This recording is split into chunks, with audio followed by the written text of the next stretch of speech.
Tonight, millions of people will fall asleep without fear. They will lock their doors, turn off the lights, pull up a blanket, and assume they will still be alive tomorrow morning. That feels normal, almost boring. But for nearly all of human history, going to sleep was one of the most dangerous things a human could do, because once darkness arrived, we were no longer the hunters, we became the hunted. Imagine lying on the ground 200,000 years ago. No walls, no locks, no weapons beside your bed, no police, no flashlight, no phone, only darkness. And somewhere beyond the firelight, something is watching you. Maybe a lion, maybe a leopard, maybe a pack of hyenas, maybe a giant snake, maybe something you never even see before it kills. Here's the strange part.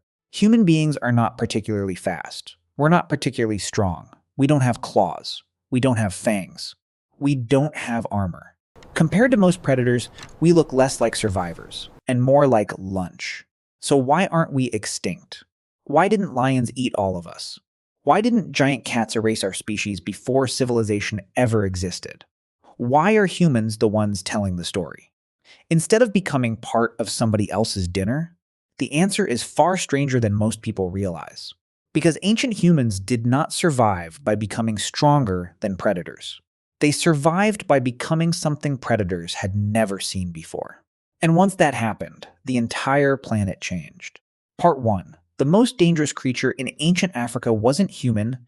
If you could travel back 2 million years and stand in East Africa, you would not want to be human. Not even for a day.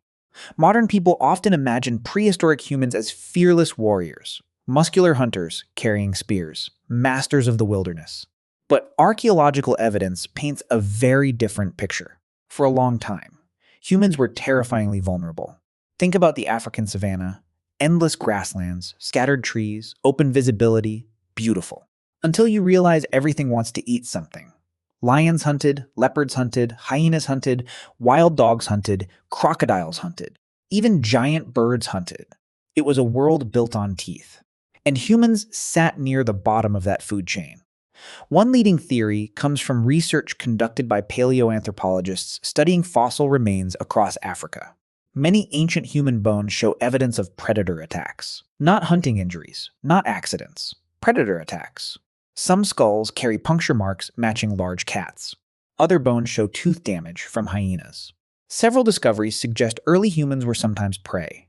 Not competitors. Prey. That single realization changes everything. Because most documentaries ask, how did humans become hunters? But perhaps the more important question is, how did humans survive long enough to become hunters? And this is where the mystery begins.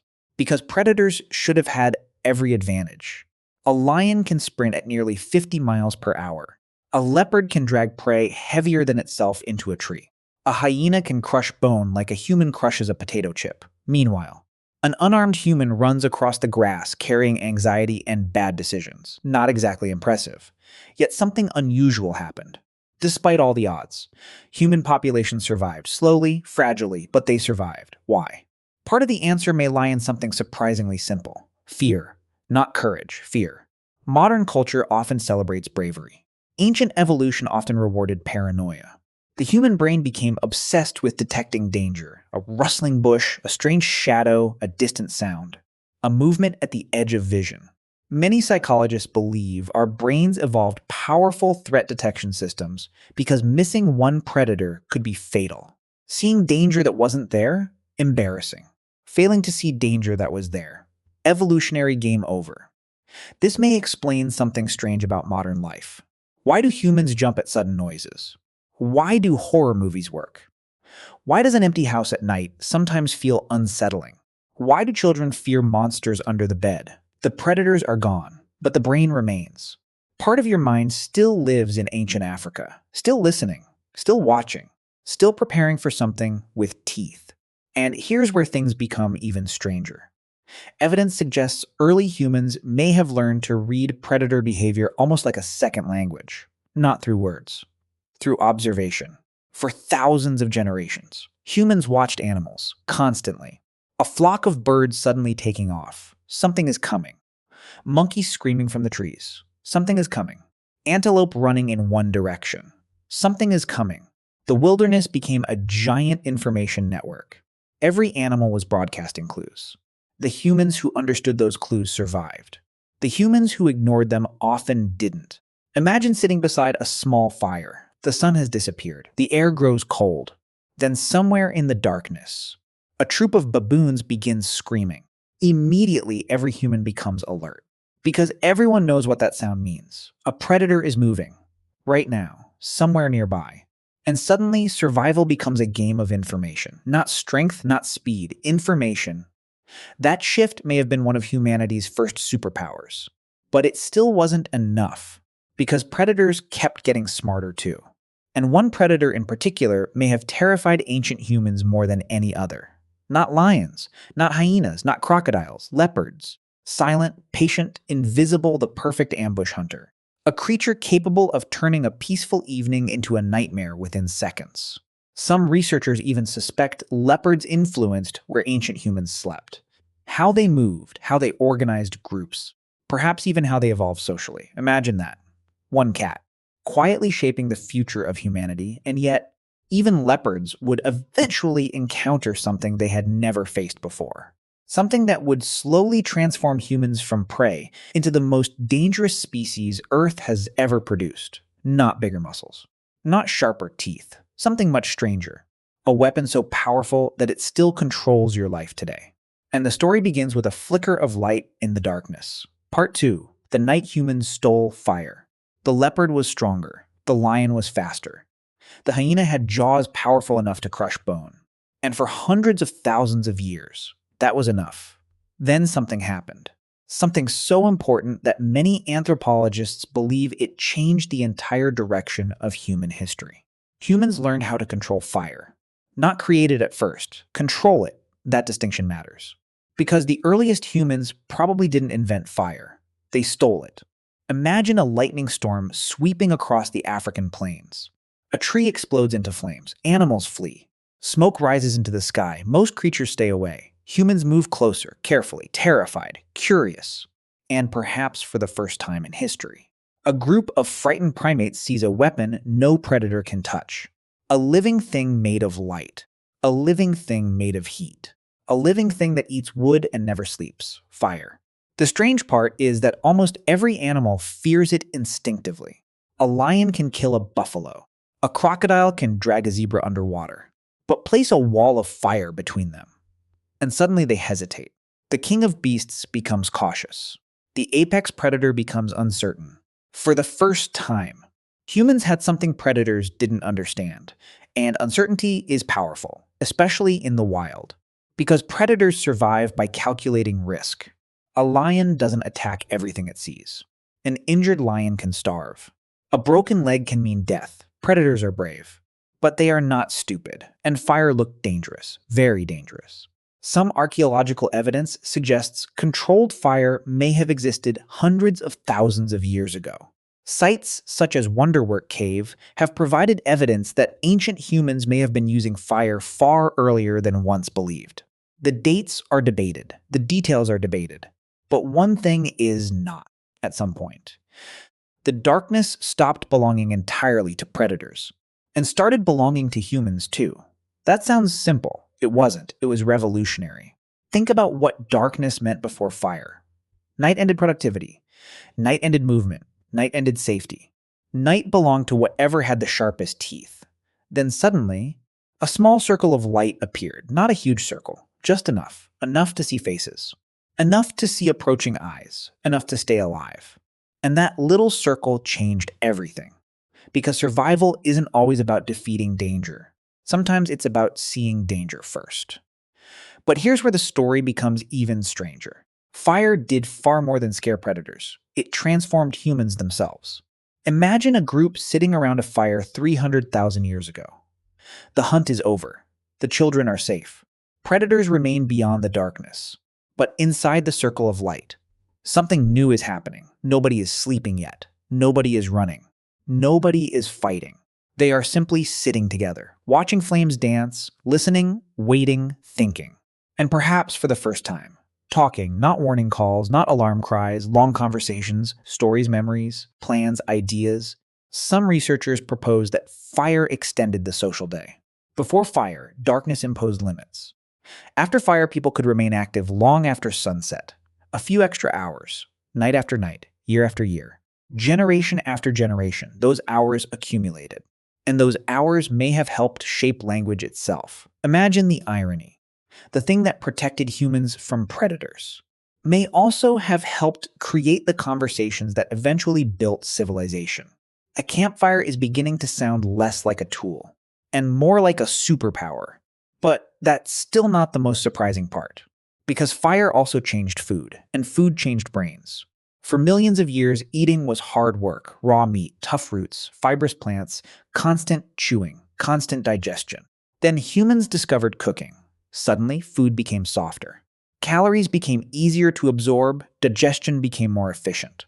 Some scientists, including biological anthropologist Richard Wrangham, have argued that cooking played a major role in human evolution.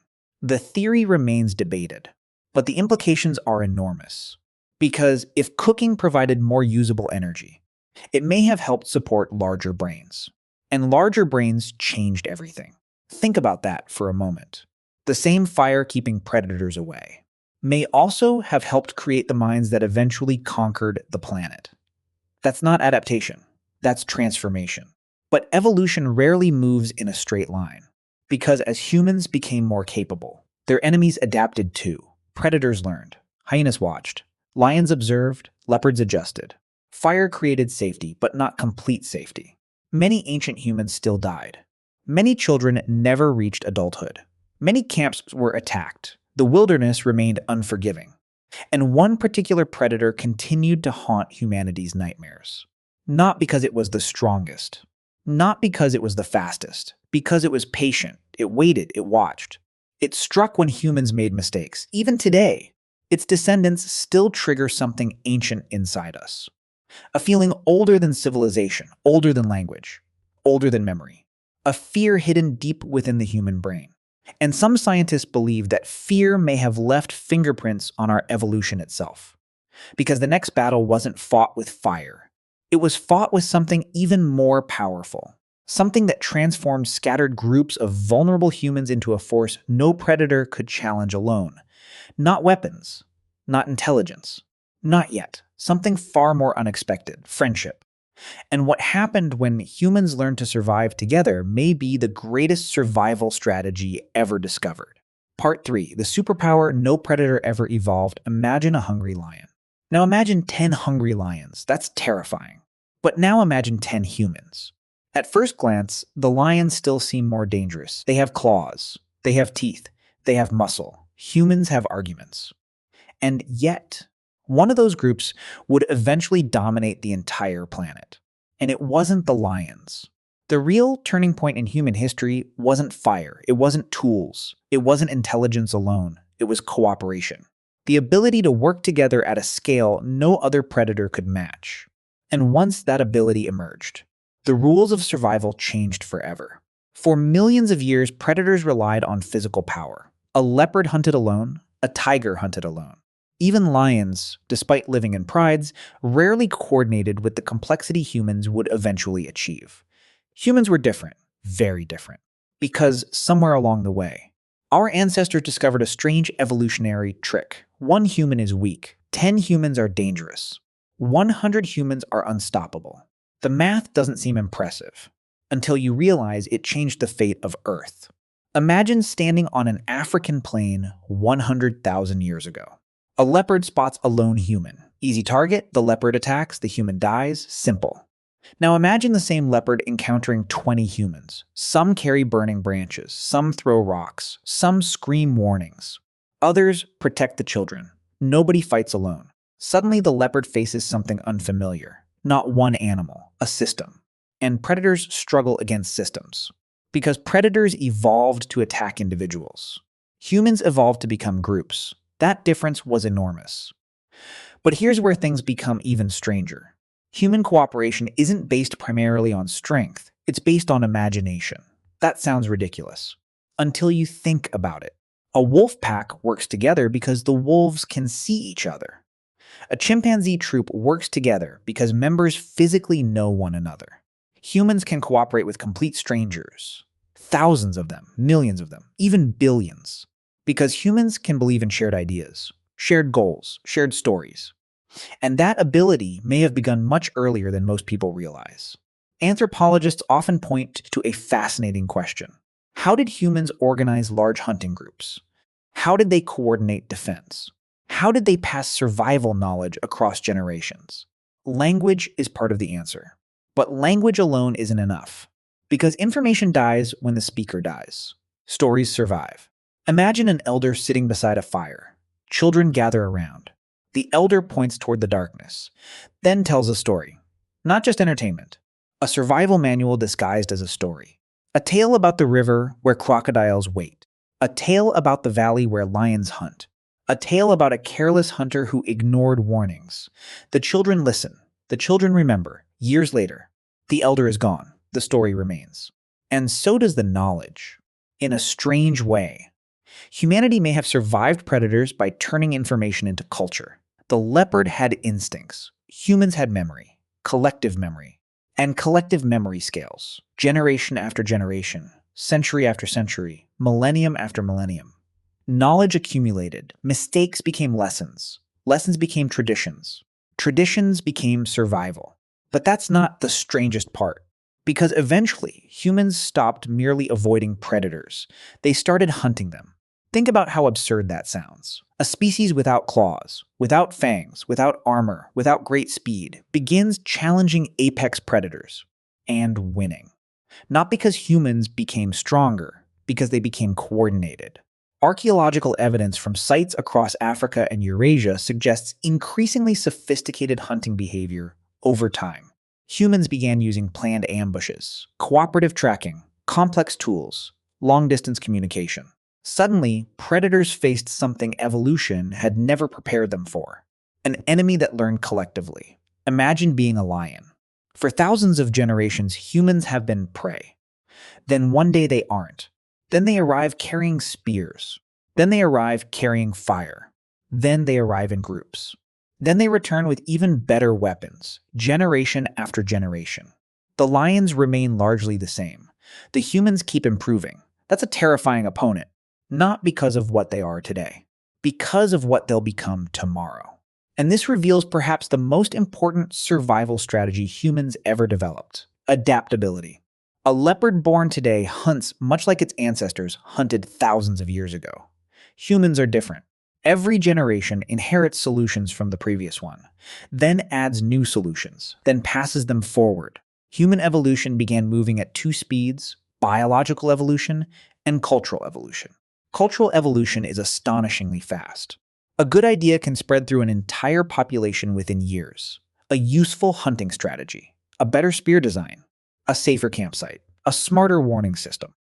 Knowledge became humanity's second inheritance, and knowledge accumulates. That accumulation changed everything. But it also created a new mystery. Because if humans became so effective at surviving predators, why do predators still fascinate us?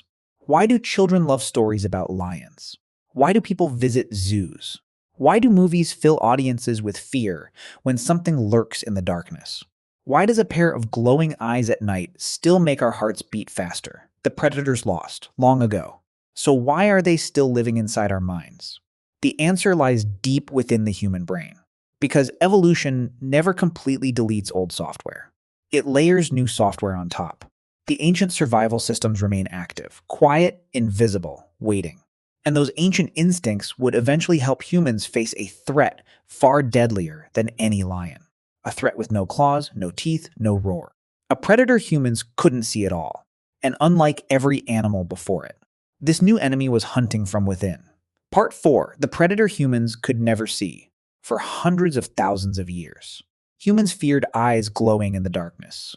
A lion crouching in the grass, a leopard waiting in a tree, a crocodile beneath the water. Those fears were justified. They killed countless people. But eventually humans learned how to fight back. We built fires, we formed groups, we created weapons, we became smarter. And slowly, the balance shifted. The great predators began losing, humanity began winning. That should have been the end of the story. It wasn't. Because just as humans started overcoming visible predators, A far deadlier enemy emerged. An enemy that couldn't be chased away with fire, couldn't be stabbed with a spear, couldn't be spotted in the darkness. An enemy invisible to the human eye, disease. Imagine surviving a lion attack. Imagine surviving a brutal drought. Imagine surviving starvation, then dying because someone coughed. That sounds absurd. Yet for most of human history, disease killed far more humans than predators ever did. And unlike lions or leopards, disease never sleeps, never gets tired, never needs permission to enter your camp. It simply spreads silently, patiently, relentlessly. The strange part is that humanity's greatest strength helped create the problem. Remember cooperation? Remember larger groups? Remember campfires bringing people together? Those same advantages created opportunities for disease. Because when humans gathered, microbes gathered too. The more connected humans became, the more connected their diseases became. It's one of evolution's greatest ironies. The very thing that helped us defeat predators created entirely new dangers. And this is where history takes a dramatic turn.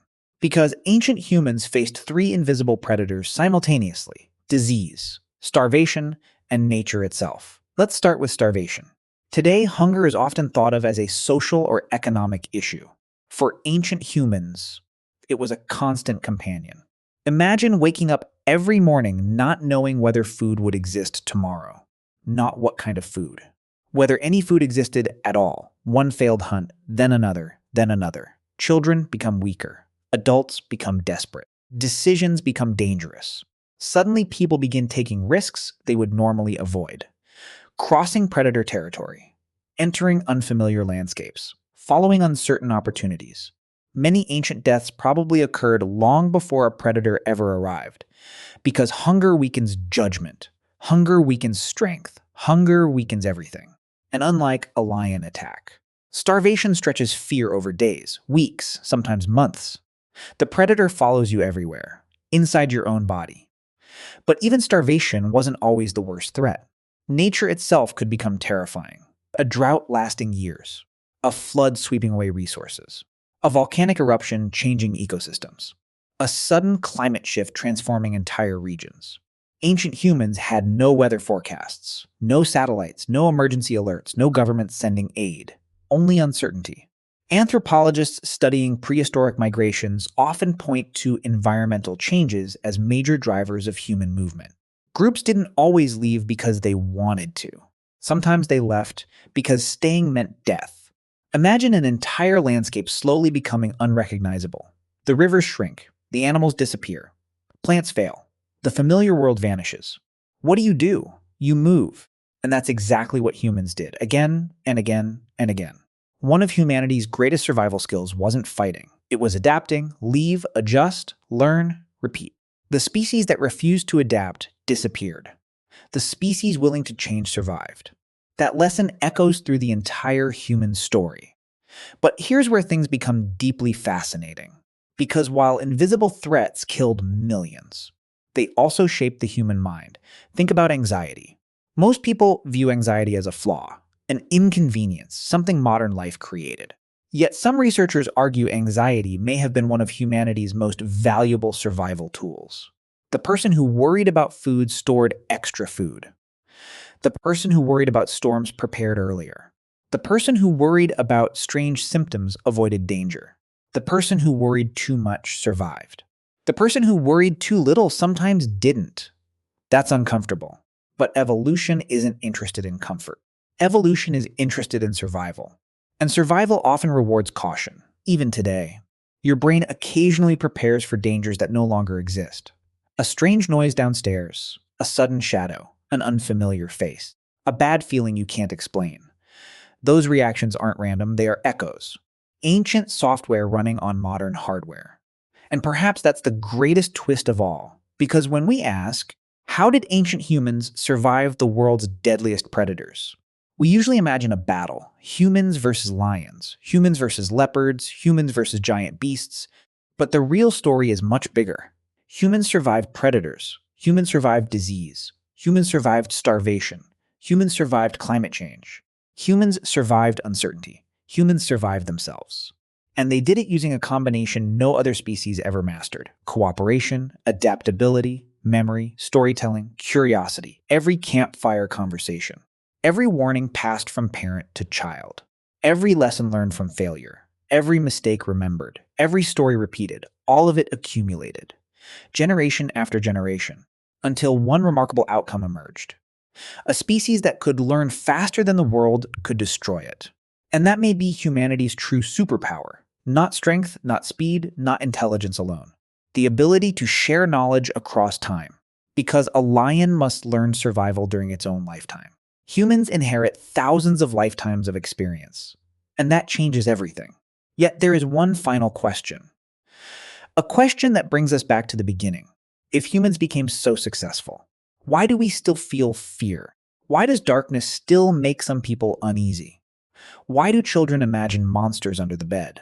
Why do stories about predators still capture our imagination? The answer isn't weakness. It's memory, a very ancient memory, one written into the architecture of the human mind, a reminder of where we came from, a reminder that our ancestors survived impossible odds, and a reminder that somewhere beneath smartphones, skyscrapers, and modern civilization, there is still a small part of us sitting beside a fire, watching the darkness, listening carefully, waiting for sunrise. Conclusion: the fire still burns tonight before you go to sleep. Take a moment and look around. The walls, the windows, the lights, the locked door, everything feels ordinary, safe, predictable, normal. But for nearly all of human history, none of this existed. Your ancestors slept beneath open skies. They listened to distant growls. They watched shadows move beyond the firelight. They knew that darkness belonged to something else, something hungry, something patient, something deadly. And yet, they survived. Not because they were the strongest creatures on Earth. Far from it. If survival were a contest of muscle, lions would have won. If survival were a contest of speed, cheetahs would have won. If survival were a contest of weapons, countless predators would have won. Humans should have lost, many times, in many places, across many generations. And yet we didn't. Because humanity discovered something more powerful than claws, more powerful than fangs, more powerful than brute force. We learned. A lion is born with almost everything it will ever need. A human is born with almost nothing. But humans inherit something invisible: knowledge. A warning from a parent. A lesson from a grandparent. A story told beside a fire. An idea passed from one generation to the next. That accumulation of knowledge became humanity's greatest weapon. Every campfire became a classroom. Every mistake became a lesson. Every survivor became a teacher, and slowly, the hunted became the survivors. The survivors became the explorers. The explorers became the builders. The builders became civilizations. And civilizations transformed the world.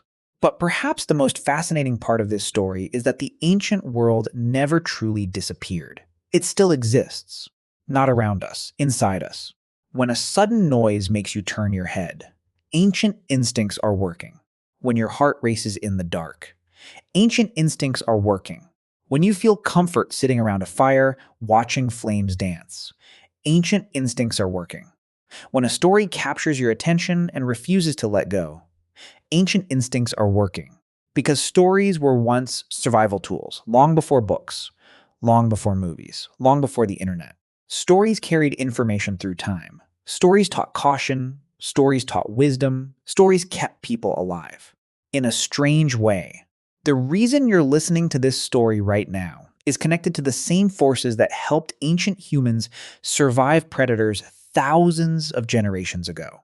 The desire to learn, the desire to understand, the desire to prepare for what comes next. And perhaps that's the deepest lesson hidden within this entire journey. Humanity's greatest advantage was never physical, it was psychological. The ability to imagine danger before it arrived. The ability to share what we learned. The ability to adapt when the world changed. Again and again and again. The predators changed, the climate changed. The landscapes changed, the challenges changed. Humanity changed too. That is why we are here. Not because our ancestors lived in a safe world, but because they survived an unsafe one. Every person alive today descends from an unbroken chain of survivors stretching back hundreds of thousands of years. People who escaped predators, people who endured hunger, people who survived disease, people who adapted when everything around them fell apart. You are the result of every one of those victories. And maybe that's why the story feels so familiar. Because it isn't really a story about lions, or leopards, or hyenas. It's a story about us. A species that looked fragile. A species that looked vulnerable. A species that should have disappeared, yet somehow became the most influential force the planet has ever known. So tonight, when you switch off the lights and prepare for sleep, remember something extraordinary. Hundreds of thousands of years ago, your ancestors sat beside a small fire beneath a vast dark sky. Beyond that fire waited predators. Beyond that fire waited uncertainty. Beyond that fire waited the unknown. But they endured. The fire burned. Morning came. And because it did, you are here, listening to this story. And somewhere deep inside your mind, a small part of that ancient human is still watching the darkness, still learning, still adapting, still waiting for the dawn.